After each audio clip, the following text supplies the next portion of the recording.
Hello everyone, it's me Longbian. As I told you before, in this module, you can learn about the speaking descriptors of levels A1 and A2. If you watch the video about speaking at A1 level, you may remember some words like familiar, of personal interest, simple language. Now, join me in this video and we'll discuss the differences between A1 level and A2 level. Let's get started. Now let's begin with spoken interaction. Learners at A2 level are a bit better than those at A1 level. These are some key features.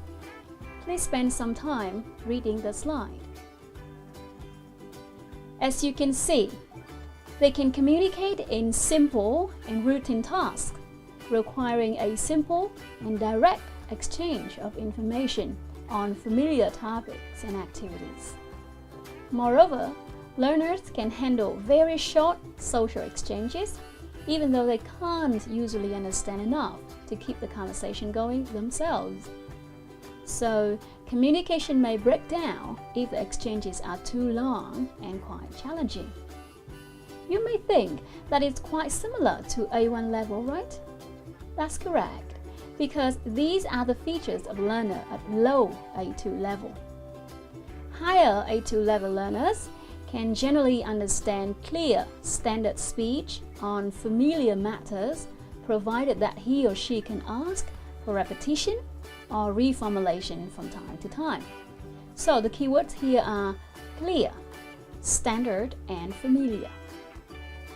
So you can now be sure that A1 and A2 level learners can only talk about and understand some very familiar topics, as long as the speech is clear, standard, and the other speaker is willing to repeat, to rephrase, or reformulate the content occasionally. In terms of spoken production, A2 learners can use a series of phrases and sentences to describe in simple terms their family and other people, their living conditions, their educational background, their present or most recent job. So generally, these learners can hardly extend their responses, even when they are talking about familiar topics. Here are some example topics and functions at this level. Habits and routines, people, making requests like, can you pass the sugar please? Making suggestions, giving advice, making invitations and offers like, shall I carry your bag?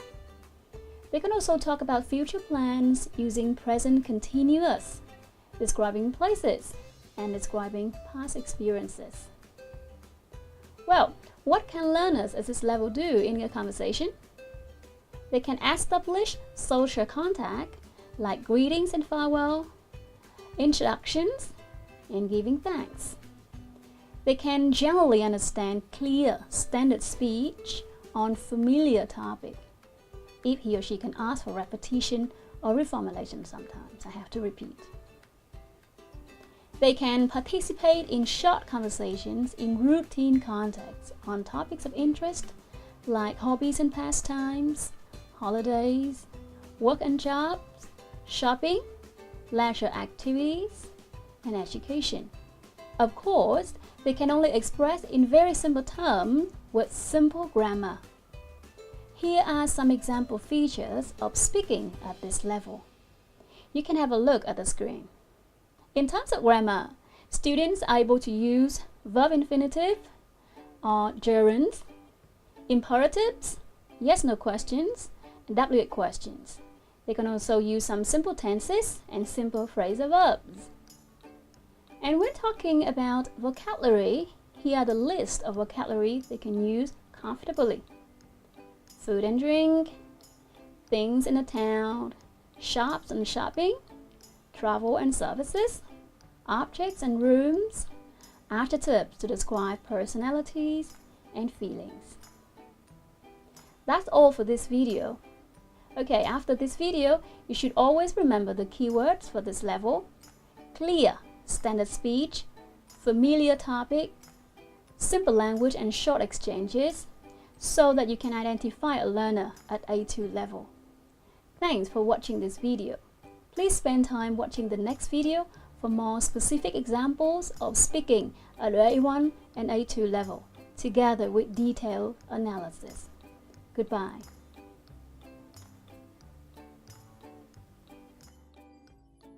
Hi, welcome back to applying the CEFR in teaching speaking at level A2. In the previous part of the video, you have been familiarized with the speaking descriptors of A2 level. Now, we're moving on to doing some quizzes to help you recall what you have learned. Let's get started. First of all, you still remember the keywords for speaking at A2 level? They are clear, standard speech, familiar topic, short exchanges, and simple language.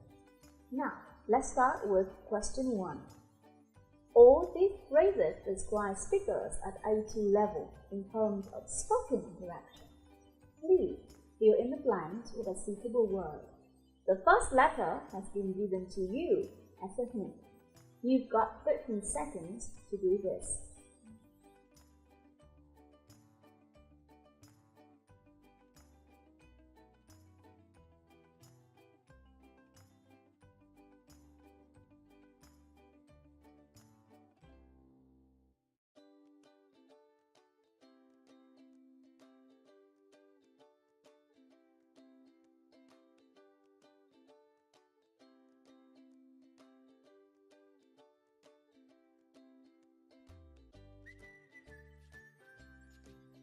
As you can remember, speakers at A2 level can communicate in simple and routine tasks, requiring a simple and direct exchange of information on familiar topics and activities.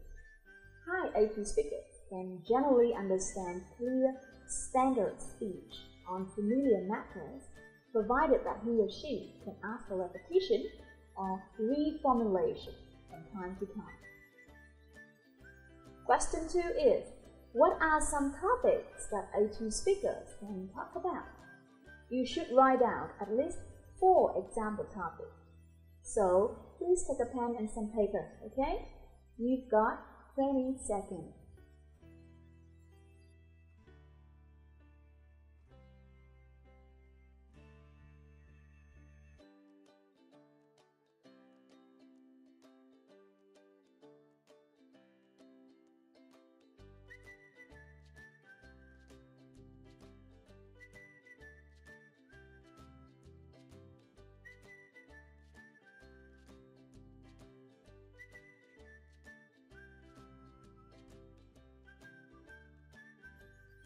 Well, you know, A2 speakers can use a series of phrases and sentences to describe in simple terms their hobbies and pastimes, holidays, work and jobs, shopping, leisure activities, and education.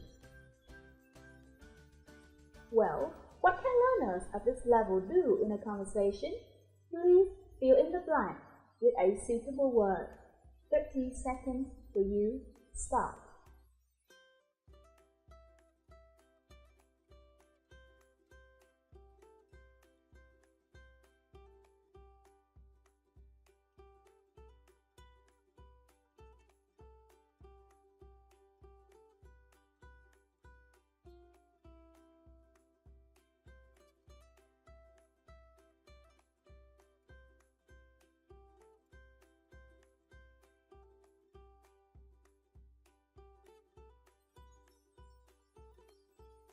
Okay, here are the explanations. Speakers at A2 level can establish social contact like greetings and farewells, introductions, giving thanks. They can generally understand clear standard speech on familiar topics if he or she can ask for repetition or reformulation sometimes. They can participate in short conversation in routine context on topics of interest like hobbies and pastime, holidays, work and jobs. Of course, they can only express in very simple terms with simple grammar. Next question. Please write down at least 4 examples of some grammatical points that A2 speakers can use. You, again, have got 20 seconds to do this.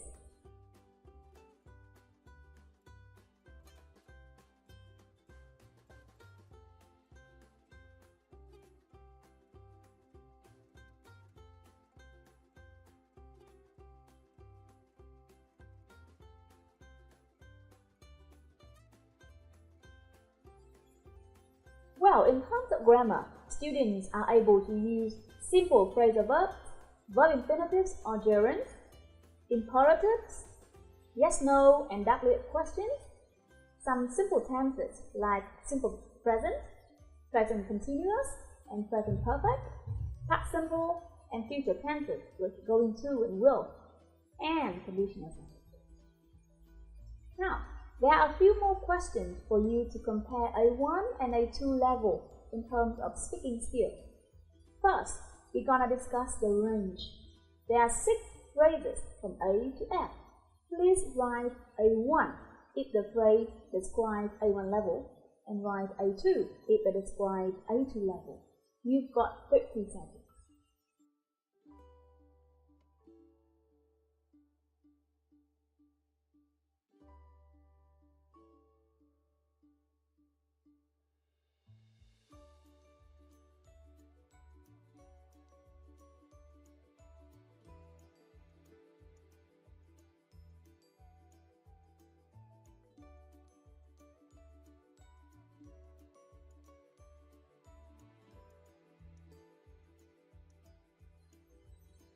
Here are the answers for you.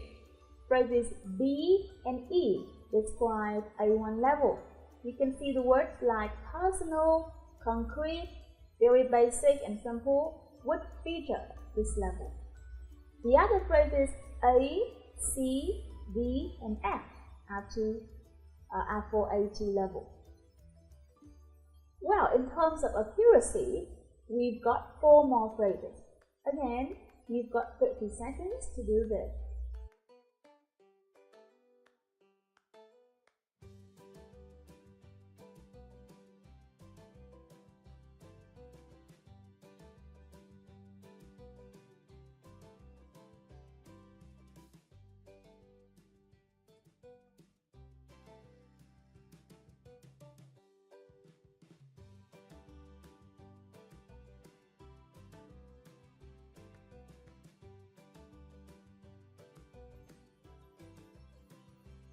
Now I'm going to give you the answers right away. A. Systematically make basic mistakes, A2 level. B. Limited control of a few simple grammatical structures and sentence patterns, A1 level. C. Memorize sentences, A1 level. D. Using some simple structures correctly, A2 level. Here are 8 other phrases regarding fluency and interaction. This time, you are given 1 minute to finish the exercise. Well, here are the answers. Phrases B, C, E, F, and H describe A1 level. Some keywords are short, isolated, pre-packaged, much pausing, personal, simple, repetition, and phrasing. The other phrases A, D, G are for A2 level. Now you're quite clear about the features of learners at A2 level. I'm going to give you some suggestions to motivate students in their speaking lesson. The first tip is to reduce the levels of difficulty.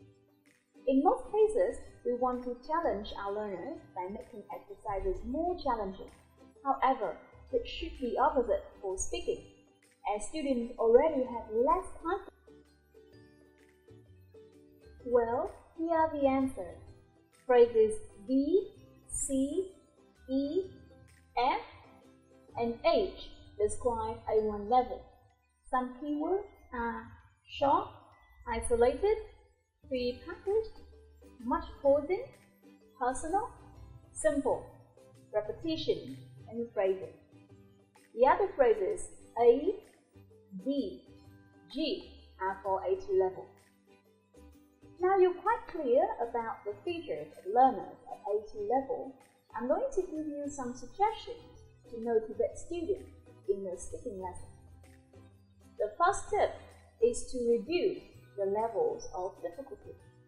In most cases, we want to challenge our learners by making exercises more challenging. However, it should be opposite for speaking, as students already have less confidence when it comes down to it. If the teacher reduces the level slightly at the beginning, the students will feel less pressure and therefore they will be more motivated to speak. Tip 2 is to tolerate students' use of their first language. Although this goes against the main idea of ESL teaching, it does hold some truth. Let them speak some of their first language.